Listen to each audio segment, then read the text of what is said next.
Bonjour, dans ce cours, nous allons voir comment créer, comment exploiter des tableaux de bord, c'est-à-dire des graphiques, des données, des tableaux et des informations clés qui sont extraites des applications OpenClinic GA et de l'application GMAO. Les informations qui vont être extraites et qui sont mises dans des tableaux de bord seront destinées à des utilisateurs ou des groupes d'utilisateurs très spécifiques. Et donc, ça veut dire que chaque type d'utilisateur pourra développer et exploiter ses propres tableaux de bord dans l'application. Nous allons d'abord commencer avec les tableaux de bord qui peuvent être exploités dans OpenClinic GA. Et dans une deuxième partie de ce vidéo tutoriel, nous allons passer à l'application OpenClinic GMAO.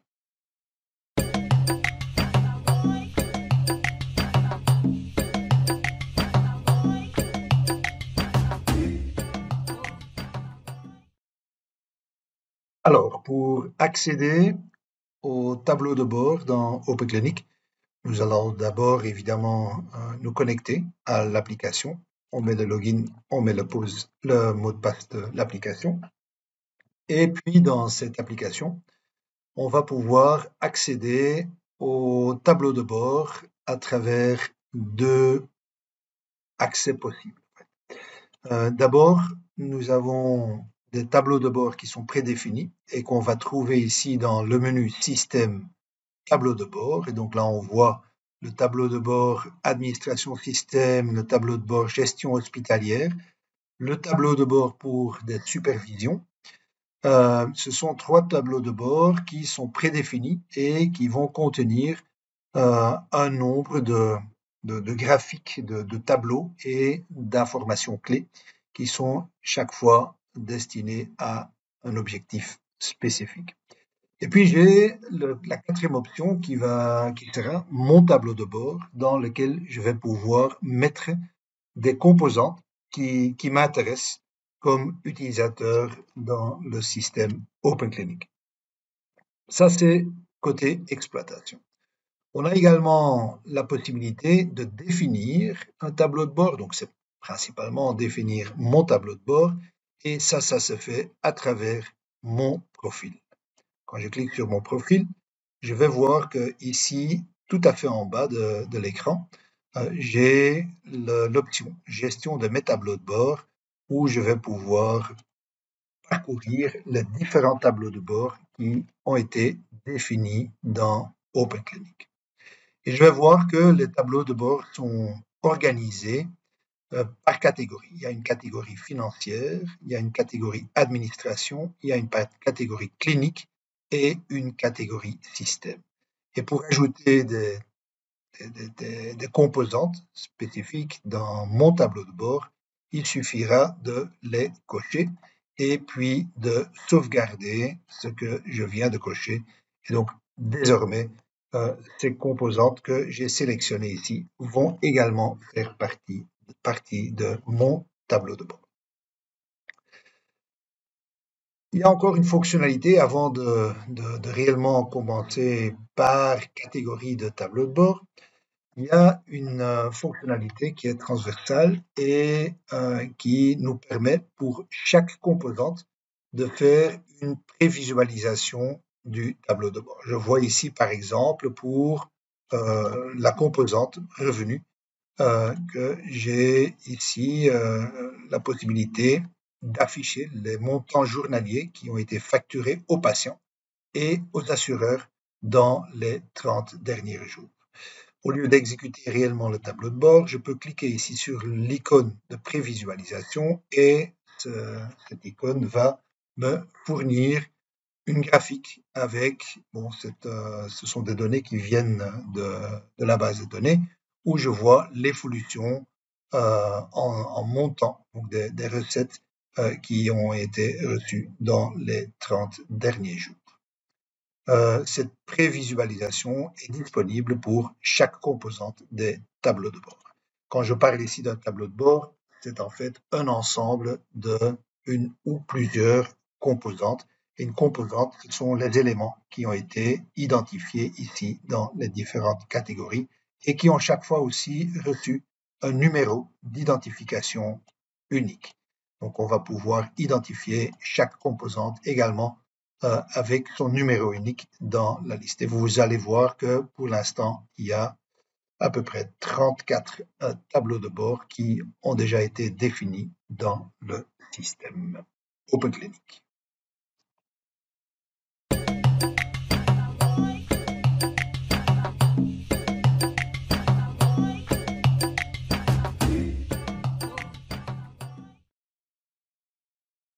Les tableaux de bord financiers peuvent être composés avec des composants qui se trouvent dans le premier chapitre de la configuration de mon tableau de bord. Et donc ici, sous l'intitulé financier, on voit que nous avons actuellement 6 composantes à notre disposition.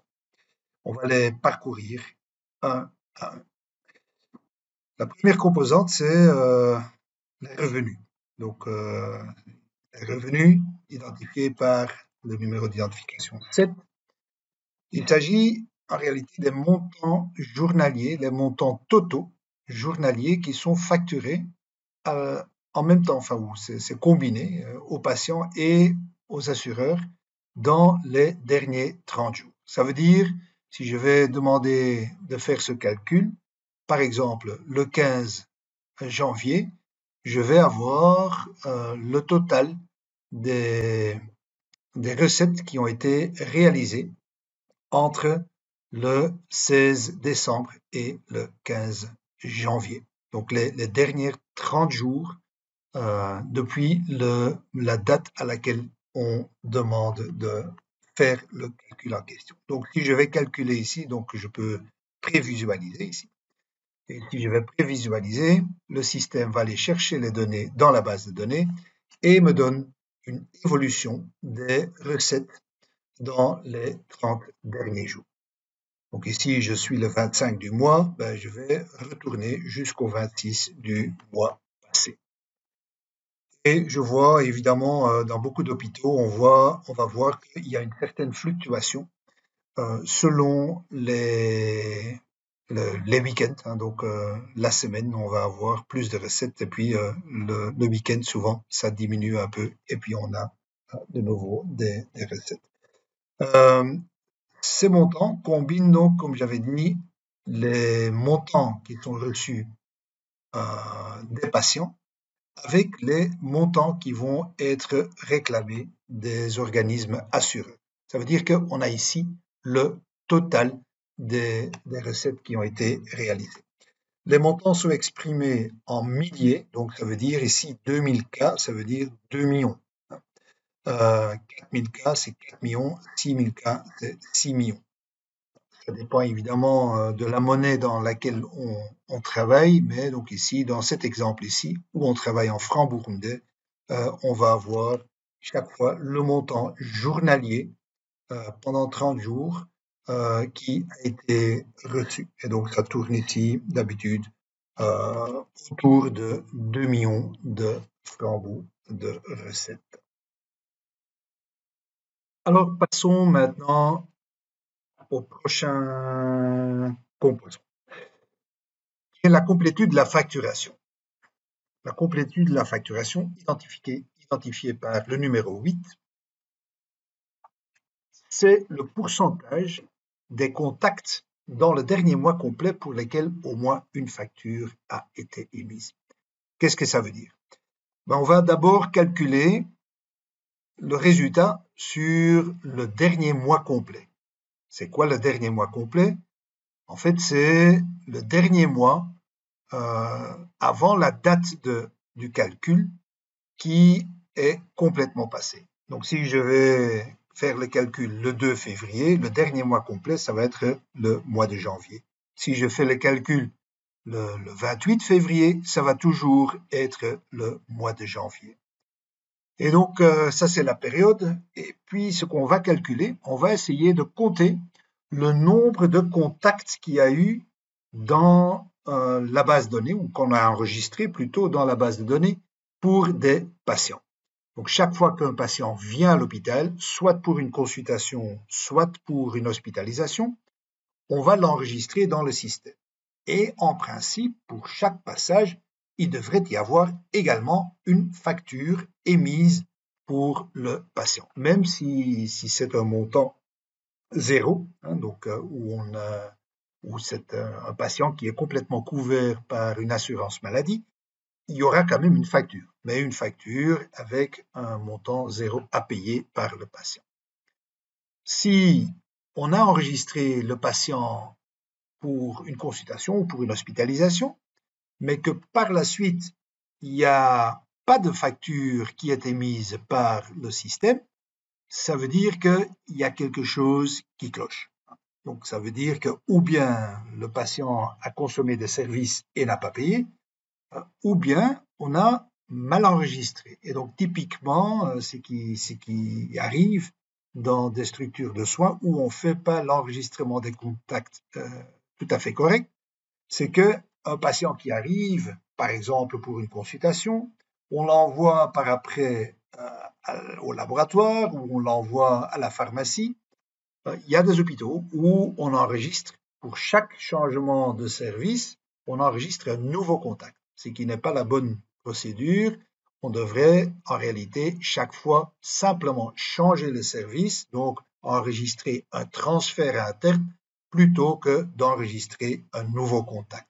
Parce qu'un nouveau contact, c'est comme si le patient, il a quitté l'hôpital, il est revenu à l'hôpital pour ce deuxième ou ce troisième service. Dans ces cas-là, si c'est une consultation, typiquement, un patient peut avoir une seule facture qui va regrouper les différentes prestations et les différents paiements qui doivent être faits. Et si on a enregistré pour une seule facture 2 ou 3 différents contacts, ça veut dire qu'il y a quelques contacts qui vont rester sans facture. La facture peut seulement être rattachée à un seul contact. Et en réalité, ce que ça calcule, c'est le nombre ou le pourcentage de passages à l'hôpital de patients pour lesquels on n'a pas fait de facturation, soit parce qu'on a oublié, soit parce qu'on a mal enregistré, soit parce qu'il s'agit de fraude. Et donc, si on va exécuter ce calcul, ça génère simplement un chiffre. Et donc ici, on a 94,68%. Ça veut dire que pour presque 95% des contacts le mois passé, on a émis une facture. Mais ça veut dire qu'il y a quand même encore plus de 5% des contacts ici pour lesquels on n'a pas émis de facture. Donc c'est quand même c'est un score pas à 100% correct. Ce résultat, un résultat optimal, devrait ici approcher les 100%, évidemment, parce que ça veut dire que pour chaque passage à l'hôpital d'un patient, une facture a été émise dans le système. Ensuite, nous avons la composante taux de recouvrement. Le taux de recouvrement se limite en fait au recouvrement des factures patients. Donc on ne va pas prendre en compte ici les factures des assureurs qui sont d'ailleurs souvent payées après parfois des semaines, des mois. Et donc c'est beaucoup plus compliqué à calculer pour une période spécifique. Mais ici, on va calculer le recouvrement des factures patients également dans le dernier mois complet. Typiquement, une facture patient, certainement en Afrique subsaharienne, une facture patient est payée souvent avant d'avoir accès au service, au moins le ticket modérateur qui doit être payé par le patient. Donc la partie qui est couverte par l'assureur sera évidemment payée plus tard.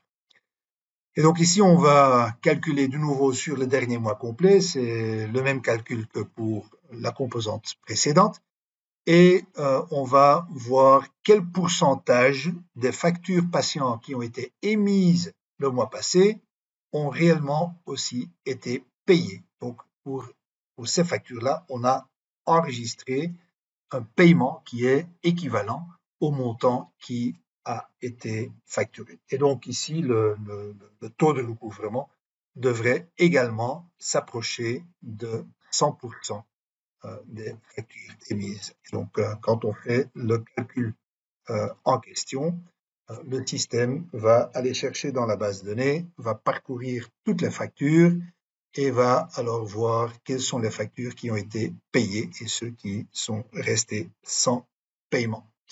Et voilà donc ici, dans cet exemple, on voit que le recouvrement des factures patients est de 100%, ce qui est évidemment un résultat optimal. Ensuite, vous vous souvenez peut-être du premier composant, encore que là, on avait calculé les recettes totales de l'hôpital pour les derniers 30 jours. Ici, dans la composante financière évolution des recettes, numéro 16, nous allons plutôt regarder l'évolution dans le temps de ces recettes. Donc pas pour les 30 derniers jours, mais on va pouvoir étudier l'évolution de ces recettes par jour, par mois, par année. Et ces recettes vont également être séparées en recettes réalisées sur les patients, donc ce qui a été facturé aux patients et ce qui a été facturé aux assurés. Donc, si on va demander ici de générer ce calcul, et donc ici la période n'est pas fixe. Donc, par défaut, le système va me calculer pour 30 jours. C'est les mêmes 30 jours que pour le premier indicateur, mais contrairement au premier indicateur revenu, ici, je vais avoir la séparation entre les recettes des assureurs et les recettes de patients. Donc, l'un ici est en bleu, l'autre est en rouge. Si sur des graphiques pareils, je veux enlever l'un ou l'autre paramètre, il suffit ici de cliquer sur le paramètre en question. Donc, par exemple, ici, il va enlever les recettes patients ou si j'enlève les recettes des assureurs, il va également ajuster l'échelle de la graphique, ce qui permet une lecture un peu plus en détail des résultats. Je vois aussi que par défaut, le système va me donner l'évolution par jour dans les 30 derniers jours. J'ai la possibilité, par contre, de demander ces recettes, par exemple, par mois ou par année. Si je vais cliquer ici par mois, il va refaire le calcul. Et bon, ça prend un peu plus de temps parce que la période est plus longue. Et je vais voir ici pour les 12 derniers mois, les recettes qui ont été réalisées pour cet hôpital. Tout en sachant que il va en fait calculer de date à date. Ça veut dire que si je vais demander ce graphique le 1er février, il va retourner jusqu'au 2 février, il y a 12 mois. Si je demande ça le 15 février, il va retourner jusqu'au 16 février de l'année passée. En fait. Donc ça veut dire que les valeurs pour le premier mois et le dernier mois ne sont pas toujours fiables parce qu'on risque d'avoir fait des calculs sur seulement une partie du mois. Donc, c'est à partir du deuxième mois jusqu'à l'avant-dernier qu'on voit une évolution qui est plus ou moins fiable. Et donc, je vois ici que les recettes de cet hôpital ont diminué l'année passée entre le mois de mars et le mois de septembre. Et puis après, ça s'est plus ou moins stabilisé avec même une petite remonte jusqu'en janvier de cette année.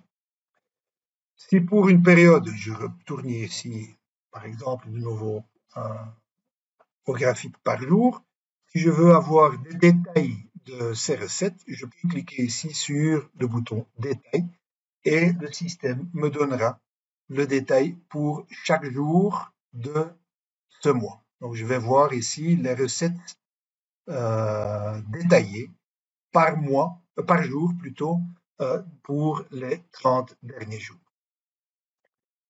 Je peux même aller filtrer ces informations et aller sélectionner les recettes pour seulement une seule caisse de l'hôpital. Et donc le système va me calculer alors les recettes qui ont été réalisées par jour pour la caisse en question. Donc si je veux suivre des fluctuations dans une certaine caisse de l'hôpital, je peux facilement le faire ainsi. La même chose s'applique même si je demande les recettes par mois. Donc là, si je vais demander le détail ici, je vais en fait avoir maintenant le détail des recettes par mois et donc plus par jour. Et donc je peux également faire le suivi des recettes par mois pour une caisse spécifique. Ça dépend évidemment de la présence des caissiers, du type d'hôpital, si ce genre d'historique ajoute de l'information, oui ou non. Mais donc ça, c'est à évaluer par les responsables des services financiers, dans quelle mesure c'est quelque chose qui va être exploitable. Et voilà, l'avant-dernier composant financier va nous calculer les recettes d'aujourd'hui. Il s'agit de la composante 17 et les recettes de la journée, ça veut dire toutes les recettes qui ont été réalisées à l'hôpital entre minuit et le moment auquel on fait le calcul en question. Et donc, c'est un indicateur qui se réactualise automatiquement toutes les 5 secondes. Ça veut dire, au fur et à mesure qu'il y a des nouvelles recettes qui entrent dans les caisses, le montant qui va être affiché va être rafraîchi, va être actualisé. Et ça veut dire, en laissant ouvert ce tableau de bord, on peut faire un suivi en temps réel des recettes de l'hôpital.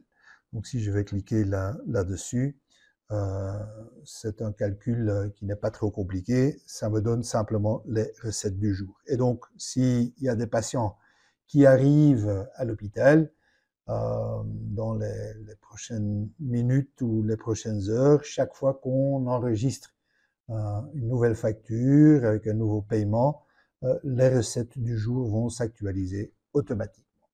Je vois que j'ai également la possibilité ici de demander le détail de ces recettes. Si je clique sur le détail, ça va me séparer les recettes par caisse. Donc ici, je vais voir que j'ai eu un montant dans une caisse et puis un autre montant dans une autre caisse. Et ces montants vont être actualisés toutes les 5 secondes. Évidemment, pendant la journée, si vous allez voir ça un lundi matin, vous allez voir un chiffre qui s'actualise tout le temps. Si on va exécuter ceci un samedi soir ou à 4 heures du matin, c'est quelque chose qui va rester beaucoup plus statique, évidemment.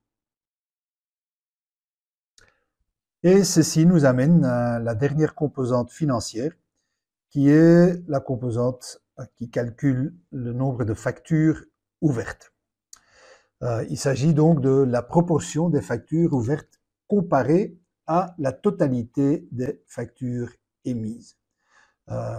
Clairement, une facture qui est émise, typiquement, devrait également être clôturée pour ne pas avoir trop de factures dont le montant peut encore être modifié en cours de route. Typiquement, une facture, pour qu'elle puisse être imprimée et payée par le patient, elle devra être clôturée. Ça dépend un peu de la configuration d'Open Clinic sur chaque site, mais la grande majorité des hôpitaux imposent qu'une facture soit clôturée avant qu'elle puisse être fermée. Et c'est le cas aussi au Burundi. Et quand on voit qu'il y a une grande proportion de factures qui restent ouvertes, c'est quand même un facteur de risque. Ça veut dire que même après paiement ou en cours de route, il y a des utilisateurs qui ont les droits d'accès nécessaires, qui peuvent modifier le contenu de facture. Et donc ça, évidemment, c'est toujours quelque chose de risqué, quelque chose à éviter. Quand je vais faire le calcul ici en question, par défaut, le système va me calculer les factures ouvertes dans les 30 derniers jours. Donc, on a déjà eu d'autres indicateurs où c'était calculé sur les 30 derniers jours. Et je vois ici deux courbes. Une première courbe de la totalité des factures qui ont été émises avec la fluctuation typique des week-ends et des semaines. Et on voit avec la courbe en rouge le nombre de factures qui sont restées ouvertes. Et ce nombre-là devrait rester le plus proche possible de 0. Donc ici, on voit qu'on a un résultat très acceptable. Le nombre de factures ouvertes reste quand même très, très limité. De nouveau, la même chose que pour les autres graphes. Si je veux éliminer l'une ou l'autre composante, je peux simplement cliquer dessus et je vais voir que l'autre partie va être réajustée, ou plutôt l'échelle va être réajustée par rapport à la partie qui reste encore dans le graphique. De nouveau ici, je peux sélectionner soit par jour, soit par mois, ou soit par année. Et donc là, voir quelle est l'évolution des nombres de factures qui restent ouvertes, par exemple ici par mois. Je peux aussi demander le détail de tout cela. Et donc, je vais voir pour chaque période. Donc, si ici, je l'ai en fait pour, non, ça c'est pour les 30 derniers jours.